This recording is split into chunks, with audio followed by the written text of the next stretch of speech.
From the studios of Staten Island Community Television, you're watching In the Bleachers, the TV show for the world's most passionate sports fans. And hello, everyone. I'm Jaime Hixson. And I'm Eric Rosen.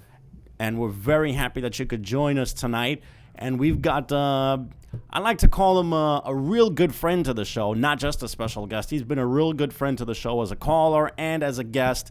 It's our main man, Coach John. Good to see you again, Coach. How are you? Thank you. Very good. Thanks, guys, for having me on tonight. And, of course, we are taking phone calls. It's 718-727-0143. And you can also contact us through Facebook, Twitter, and YouTube. And the reason why we have you over here, Coach, is because the Gold Cup took place over the weekend, and the Americans won their fifth Gold Cup in history after beating Honduras just yesterday. It was Panama. Excuse me. Honduras, they beat on Wednesday. They wound up beating Honduras in the semifinals, and then they beat Panama just yesterday. Yeah, you know, I'm not going to get so hyped up over it. We spoke before the show tonight, and it's great for U.S. soccer. It's great for the youth of the national team because that's what they had out there. Mm-hmm. Aside from Donovan, the only reason why he was on that team was to prove himself back, you know, and I think he's done that. He won the Golden Ball yesterday. Yeah. Scoring 5 goals, I believe, and 7 assists in the tournament. Mm-hmm. I mean, it's just great for U.S. soccer itself. As far as going out of CONCACAF, you know, it remains to be seen. I think they're definitely going to have some tough teams, especially, you know, we mentioned about Spain is going to be one of their toughest competitors.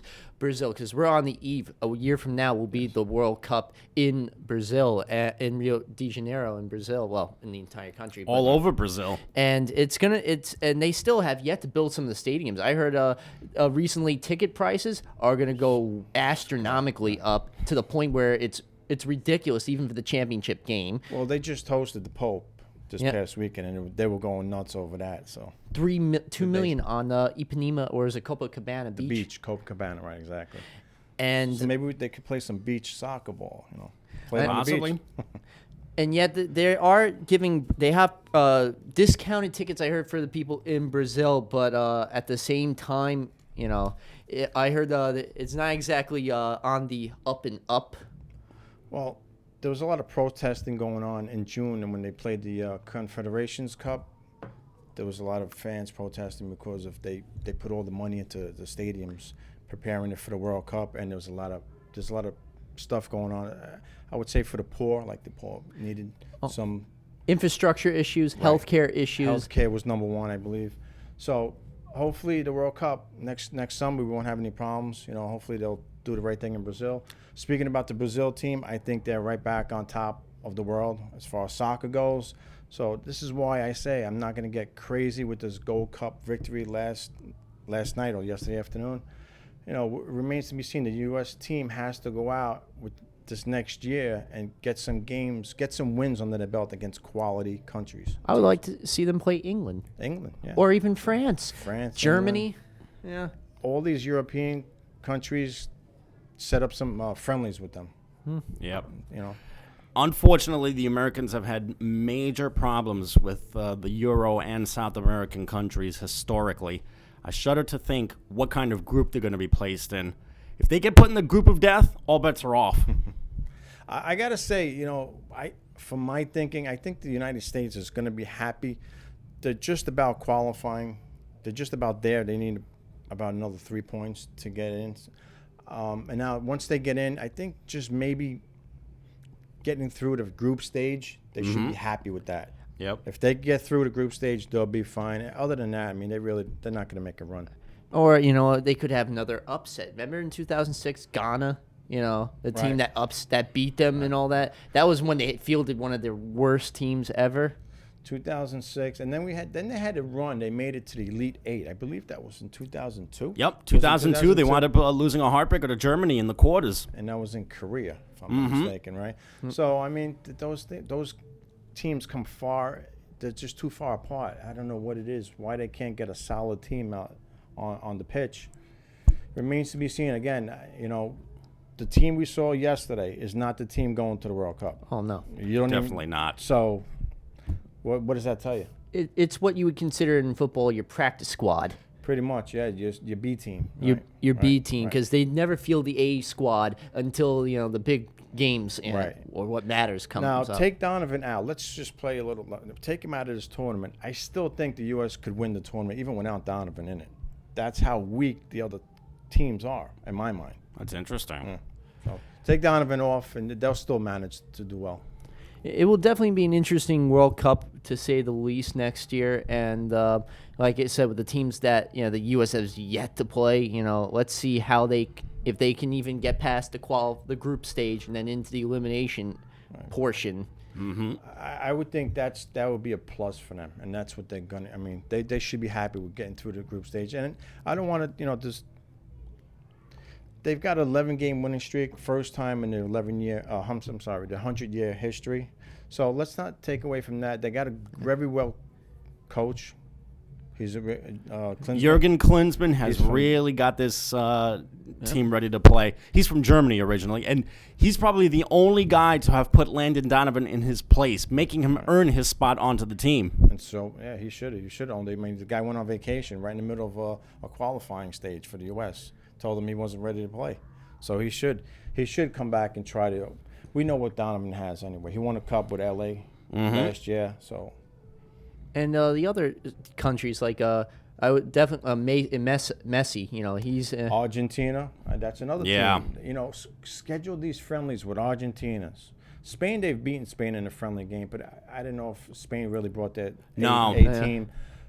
Go against Italy, go against Germany, go against England. Those are the top teams in the world. Who's the guy from Italy that I like so much? He has sort of the mohawk. That's Super Mario Balotelli. Balotelli. He's one of my favorite players. He's a beast on the field. He's very exciting to watch.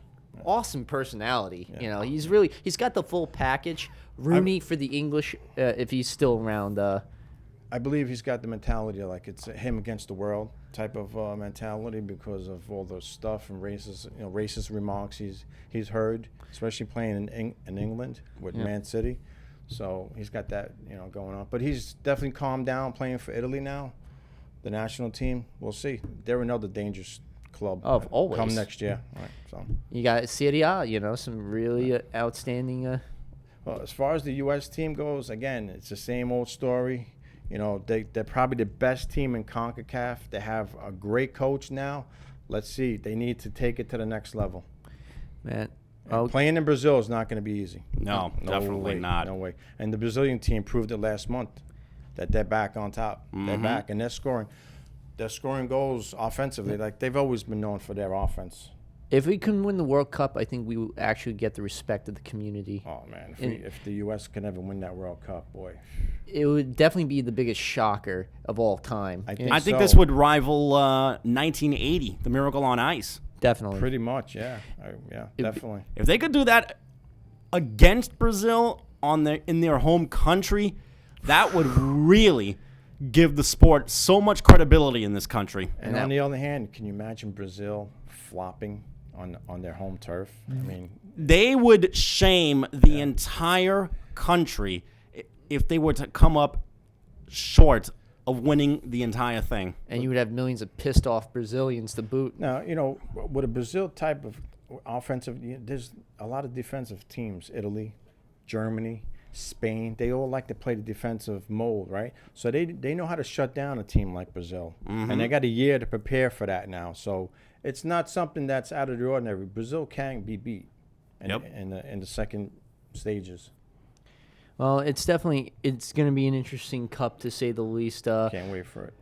Well, in the meantime, the MLS All-Star Game is going to be coming up, and our squad is going to be going up against AS Roma pretty soon. I tell you, Roma's going to kill them. I think they played. Who they played last year? Was it? I know the previous couple of times they were going up against some teams from the English Premier League. I think it was Chelsea last year. And they embarrassed us. And they embarrassed us 2 years in a row, I believe it was Chelsea. 4-0. I think it was 4-1 at one point. It's a joke, really, to bring a team in here and get spanked like that. Why can't they just have the East and the West conferences face each other? I would rather see that, because in every other sport, you don't see that in the other professional leagues having another country. In the NHL, yes, they do a little bit of like. I remember one year they had the Stahl family against. But that's one thing. In soccer, you should not do that. You should not have Roma or AC Milan come and kick the crap out of us. You could do it, Eric. Like if we went to Europe, if we took an all-star team and went to Europe, we get killed. We get killed. Now, why would they do it? We don't have the players to play with these. With a Roma, even with a Roma. And half the guys in MLS are from other countries. It's all about ticket sales and stuff like that. And people want to see. I'm sure the Italian fans want to come out and see Roma. So or Juventus, Juventus and Milan. And there's a World Cup going on right now. There's a World Tournament going on now with a bunch of Italian-based teams and also English Premier League teams going on. I think they're playing in Yankee Stadium also. And you know what? When I was in Florida recently, they're having something next month with Real Madrid is going to be there, in South Florida. That's huge right there. You at Sun Life Stadium, you're going to definitely see a sold-out crowd there. I actually would love to go see that Real Madrid. It's one of my favorite international teams to watch. Besides, of course. Newcastle United in the Premier League. Getting back to the MLS, I think like what you said earlier, just keeping it east-west, breaking them down, will be the best thing for the league, and not to get embarrassed. Exactly. When these clubs come over, let them come over and play within themselves like they've been doing. Like a Roma play Madrid or somebody like that, but to play against our league and get smacked around. They go home and laugh about it. I know. They go back to Europe and they say, we just went to America, played their best players. One club team played your best league, the whole best players in your league, and they spanked us. It's like, well, these guys are a joke. Exactly. Why do we even bother coming over here to beat them? Exactly. Well, they're getting paid for it, so I'd come over too for vacation. Speaking of which, I was mentioning Miami. Beckham was thinking about bringing an MLS team to the city of Miami. Right. There was a team many years ago. I think they were called the Fusion, the Miami Fusion. Right. That bombed out after about 2 or 3 years. But Beckham really is thinking about investing in a team because when he was at the Miami Heat's NBA Finals game, he was there, to watch, of course, LeBron James win another championship, but also to potentially bring another team to Miami. That would be exciting to see. The league is expanding, which is a great thing to see. That's great. Every year they're bringing in a new team. I believe Vancouver's new. Right? Yep. They're fairly new. The Whitecaps. Vancouver, Toronto FC is fairly new. Philadelphia also. Montreal. But it's all a question of marketing. You have to go to the right market in order to field a team together. Miami's an extremely fickle market. They only care about one thing right now, and that's the Heat because they've won the last 2 NBA titles. And, of course, the Dolphins now with the new team that they fielded for next season. But you know what? Because Panthers, let's be honest, they ain't selling out at all. Way. No, definitely not. And the Marlins are a joke. Even with their new stadium, they can't even get 30,000 fans in their stadium. Unless the Mets came to town. And speaking of which, we're going to get to that in a bit. Let's just bring up one more thing about soccer also in this country. It's not a summer sport. True. Players are not going to want to go to Florida. It's 90 degrees every day. But in general, in America, soccer is not... When we think of American sports, we think of football, baseball, basketball. Well, we know soccer gets kicked to the curb. We know that in this country, but it's a world sport. It's definitely an international sport, but in America, a lot of people still, unfortunately, they don't take a chance. No, not in this country. To watch soccer. Although there's been a lot of soccer lately on television. Look around. There's been ESPN. If it's not an under-20 World Cup, if it's not the women's soccer, or the Premier League on Fox. Premier League, right. It's funny you mentioned the Premier League because NBC is going to have the Premier League starting next month. They got an exclusive deal with the networks of NBC. They're going to be broadcasting it on the major network and also NBC Sports Network. They're going to be broadcasting games every Sunday, which I think is great. Great stuff, yes. As long as they show the Black Rock playing a lot, I'll be happy, Go Newcastle United. He's a big Newcastle fan. Ever since the movie, it's weird, that movie, Goal, Living the Dream. I remember that movie very well. It was a very underrated film. When I saw the Newcastle United team, I was like, wow, what an awesome team. So I started to watch more and more of Newcastle United. That's a team that's been really struggling in that league recently. They recently won a championship a few years ago in the Premier League. So Newcastle. Yep. Yep. And Well, and they played St. James Park, nice stadium. I think all the stadiums in England, especially where they're all great stadiums in England, Europe, all across Europe. They're all great in Europe. Yeah. So when they want to try and make a soccer stadium out of at a Yankee Stadium, that's when it gets bad because the dimensions are just not there. That's why That's why you need to have more games in Red Bull Park in Harrison, like you mentioned, Eric. Harrison, or if you have high demand, you go to Giant Stadium. Yeah, MetLife Stadium. People are going to come out and see Messi if you bring him over here. Don't forget, this is back in the famous days of the Cosmos. They drew 76,000 to see Pelé play. Speaking of the Cosmos, their debut semi-pro league, NASL, it is on August 3rd. 3rd, which is just coming up this weekend, and Pelé is going to be in the house. Wonderful. Still, their home games are going to be played at Hofstra. It's great to see Pelé still around after all these years. He's been such a great ambassador for the sport. He's probably the #1 ambassador for world football. Yeah, it's gonna be. Pelé is amazing, and who else I liked? Ronaldo growing up, and I also liked Zidane.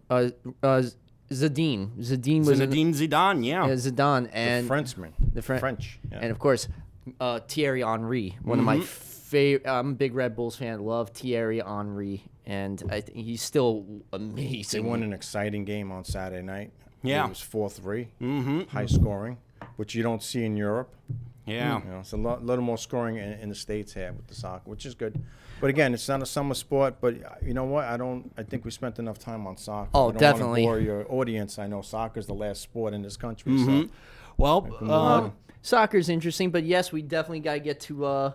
Yeah, specifically what's been going on in our neck of the woods with the Yankees. Not all good, to be honest with you. This biogenesis thing continues to get out of hand, but there might be a resolution. Supposedly they're going to have some suspensions. They're going to announce suspensions as early as tomorrow. One of the guys on that list, who should be on that list, Alex Rodriguez. Oh, my God. With the hammer being thrown down on them, the Yankees, you know what? This was coming. This wasn't going to be a surprise and all that with A-Rod, doing this. And the fact that the Yankees have been putting the fans and Alex Rodriguez on a bit of a roller coaster ride from hell, whether he was going to play, whether he was not going to play, he should go to his doctors and listen to them. Or not. It's been it's been a yo-yo effect on us. Coaster, yeah. And unfortunately, we've been it's not right. The guy should be put out of his misery, whether he is going to be released, played, or just wait till the majors just. Jamie, question for you. I don't know if this is true or not. Is it true that if A-Rod does take the field at any point this season, the Yankees have to pay him for the year? Of course. And if he does not, they don't have to. Is that true? It's insane. Supposedly, that might be how it works. Okay, that's what I thought I heard. That might be why they're keeping him at arm's length right now. And I just got word from Guy that we have a phone call. So hello, you're in the bleachers. Hi guys, how you doing? Hello, Lynn. How you doing? I'm good. How's everybody there? We're doing very well. It's great to hear from you again. How's your uncle? He's good. He says hi. Very good. Now, if I'm not mistaken, wasn't there or is there a major pay-per-view that's coming up? I know SummerSlam is taking place next month. Yes. And what's going to be going on at SummerSlam? Well, that's the only the pay-per-view that's coming up for August. There's nothing actually coming up this month, obviously. So we have, so far, John Cena versus Daniel Bryan for the WWE title. Mm-hmm. I'm not sure of any other matches at this time. Mm-hmm. Oh, yes, there is another one. I believe it's Brock Lesnar versus CM Punk. Oh, wow. Looks like a mismatch right there, but then again, you never know. CM has always been a tough guy. I'm sorry. I'm getting sick and tired of Brock Lesnar even being here. To be honest, the guy, he perceives himself to be this tough guy. But to be honest, if he was a true tough guy, go back to UFC and see if you can do that again. Because that's where, sorry, Lynn. I'm being a bit of a jerk right now. Nah, you're not. Hey, you're Eric, stating an I don't blame opinion. you. Yeah. Yeah. Eric, I don't blame you for feeling that way. I mean, I think he does. I think the reason he's not in UFC is like he's been there, done that, moved on. But the thing He is, became heavyweight champion. He accomplished what he had to accomplish. I mean, despite his health issues, and he decided to just move on and go back to where he started. And with scripts and lines, and basically, he should not even have a microphone. I can't even stand his voice. I really cannot stand his voice. I could tolerate Boy, he must be bad. Heyman's voice more than him. That's not even great at first. Oh God. Sorry, Lynn. oh man, it's okay. But I wanted to address the enormous elephant in the room, and that is Alex Rodriguez. Oh, yes. You know what? I think that might be an understatement in itself. But go ahead, Lynn. As a Yankee fan, I've been a Yankee fan for a very long time. I've never seen so much drama in my lifetime involving this one player. Well, he's kind of brought this upon himself, and this goes long before the biogenesis clinic. I out of my mouth. I mean, there was the unflattering words about Derek Jeter in that magazine article that he did, fighting Jason Varitek, which uncharacteristically sparked the Red Sox run to the World Series that year, sunbathing in Central Park, dating Cameron Diaz, dating Madonna. I mean, does this guy even know the meaning of the words keep quiet? Yeah, but you know what? Kate Hudson was a good thing because he won the 2009 series. Kate Hudson was the only good thing to happen to him. You know what? He should have kept dating her. Maybe they would have won more World Series. You know how it is with A-Rod, man. Every time he gets tired of a young woman, he moves on to the next one. Yep. Yeah, he dated Madonna for a little while. Right? Yeah. In fact, it was the cause for his divorce with his ex-wife. Yeah. Crazy. They should really just get rid of him. And now there's this thing with the PEDs. Not just that first time when he basically admitted to taking PEDs a few years ago, but now this biogenesis clinic. And on top, the Yankees, though, it's not just Alex Rodriguez this year. It's the injury issues they've had to deal with all season long. It's the starting pitching, especially PUs. He really is this Phil Hughes for all this, but he's PUs. That's a good one. That's a good one right there, man. And Rodriguez, the Yankees, even without him this year, they've had to start 7 people at third base. They're combined 217 with 4 homers and 30 RBIs. Yeah. Talk about PUs. All right. Well, they are actually some of the media members are trying to justify why A-Rod should even be returning to the lineup. It's because he could be their only power source at third base right now. You got Jason Nix, you got David Adams. Brent Lillibridge has been taking some of the time at third. He's actually played well defensively at third, and so has Jason Nix. All the third basemen that have been manning that corner, 217 average for the whole year. I know. That's just one of the reasons why some people will say, bring A-Rod back. But he's not going to be 100%. He's not going to be that same home run hitting man that he was years ago. Basically, I think we're seeing the end of the A-Rod era. Yeah, hopefully we are seeing the end of it. Go right ahead, Lynn. Okay. I just wanted to say that for me, I feel like I know I'm not the only Yankee fan feeling this. I feel like I've been dragged with this whole thing with A-Rod over and over and over again. Well, let me tell you this. There's been a lot of talk that maybe A-Rod might want to consider calling it a career because he feels he's no longer physically able to play. A-Rod is not going to retire. He made it loud and clear. He wants back on the field. He wanted to be back as early as the Texas series last weekend, and Brian Cashman basically declared him not ready. Now, from what I've heard, he's going to have to do another rehab assignment starting this Thursday. And one time, in fact, he said that he was going to be ready. And Cashman told him, "Shut up." Shut the F up if you ask Mr. Cashman. Right. And not the I think nicest. it was shut the F up. Yeah, it was. Not the most professional thing a GM should do, but I see where he's coming from Well, in he a went sense. on some social media site and claimed that he was ready to play. Doctors cleared him, which wasn't true. I know. And then there was that interview that his doctor gave to ESPN New York, where he basically said he never even checked out A-Rod personally, that he was only going by some of the X-rays that he got. And he concluded that there was nothing wrong with him. So he's the delusional Don Quixote of baseball. Yes. Awesome. You know, on the bright side, there's Derek Jeter's return yesterday. And my God. just to show you how much of an impact he had, even though he's 39, still got a couple of hits, including a home run. He finally got a right. He was the first right-hander since June 25th to get a home run. First right-handed hitter to get a homer in 2 weeks. It's just... And then there was Alfonso Soriano, who won the game with a base hit. And they're just getting older and older, the Yankees. Yep. Jeter's 39. Alfonso Soriano is 37. Mark Teixeira, who's on the disabled list, not really all that old. He's only 33. But then there's Ichiro, who's going to be, I think, 40 years old later this year. There's also Vernon Wells, who's going to approach his 35th birthday later this year. Kevin Youkilis, he's in his early 30s. There's Andy Pettitte, who's 41. Hiroki Kuroda, who might be in his late 30s. This just goes to show you the Yankees have got to start building with some younger players. But as Yankee fans all know, unless your name is Jeter or Pettitte, the Yankees are not going to show any respect to any of their younger players. They basically mortgaged their farm for a quick fix, and whatever prospects they do have haven't really been panning out.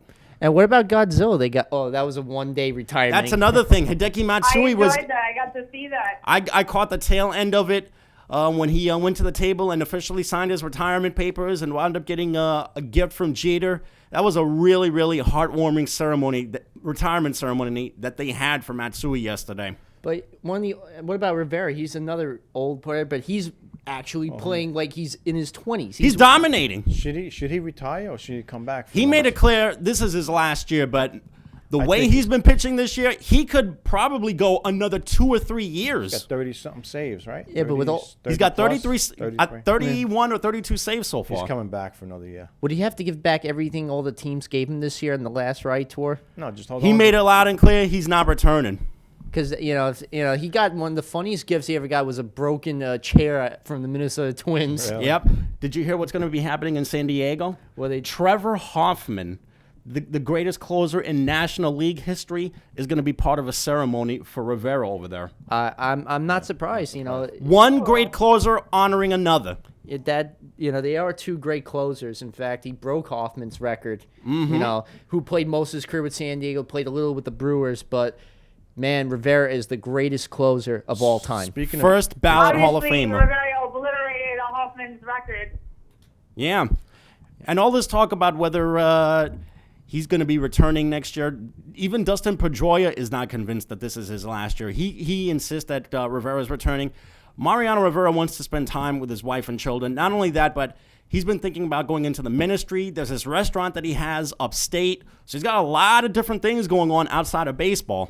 I gotta say, it's got to be tough to retire at a high level. He's playing at such a high level right now. This is exactly what he wanted, though. He wanted to retire while he was still on top. Really? And I can't wait to the retirement ceremony because when the Yankees have somebody retire, they don't just retire people with a number. They go out in style. They give you vacations, boats. They've given people tractors and cars. Man, the Yankees know how to send the person out in style. Right. They know how to show class towards their... Speaking of Yankees, what's the problem with CeCe? I'm thinking there might be some kind of physical problem with him. So it can't be all mechanical because if you notice, every single time he takes the mound, he's not able to command his fastball at all, Everything is right down Broadway in the zone. I think he might be masking an injury. He's not going to admit it, but I think he's masking an injury. It wouldn't shock me to say the least, and with him and PU's on the rotation. Phil Hughes is another story. He just cannot finish off hitters at all. Every time he has them 2 strikes, he's always giving up either a big hit or walking them or giving up a long ball. He's given up the most long balls in the majors this year. And he's always had that problem, right? Yeah. His whole career. So, but CeCe, there's definitely something wrong with. There was even a Phil Hughes to the Colorado Rockies trade rumor, but that might be the wrong thing for him because, as we all know, Colorado is a real launch pad for a lot of home run hitters. Go right ahead, Lynn. Okay, I wasn't sure if I was still there. Yeah, go right ahead. I'm sorry to cut you off there. I wanted to ask 2 other things. What the heck was going on with David Ortiz? I mean, oh my God. He had every problem, Ortiz. What the hell is your problem? You take a bat into the dugout. God forbid you have one of your teammates. Oh, Did you see the game though? Very unprofessional. Did you see the game though? One of the Baltimore pitchers threw. He took a fastball.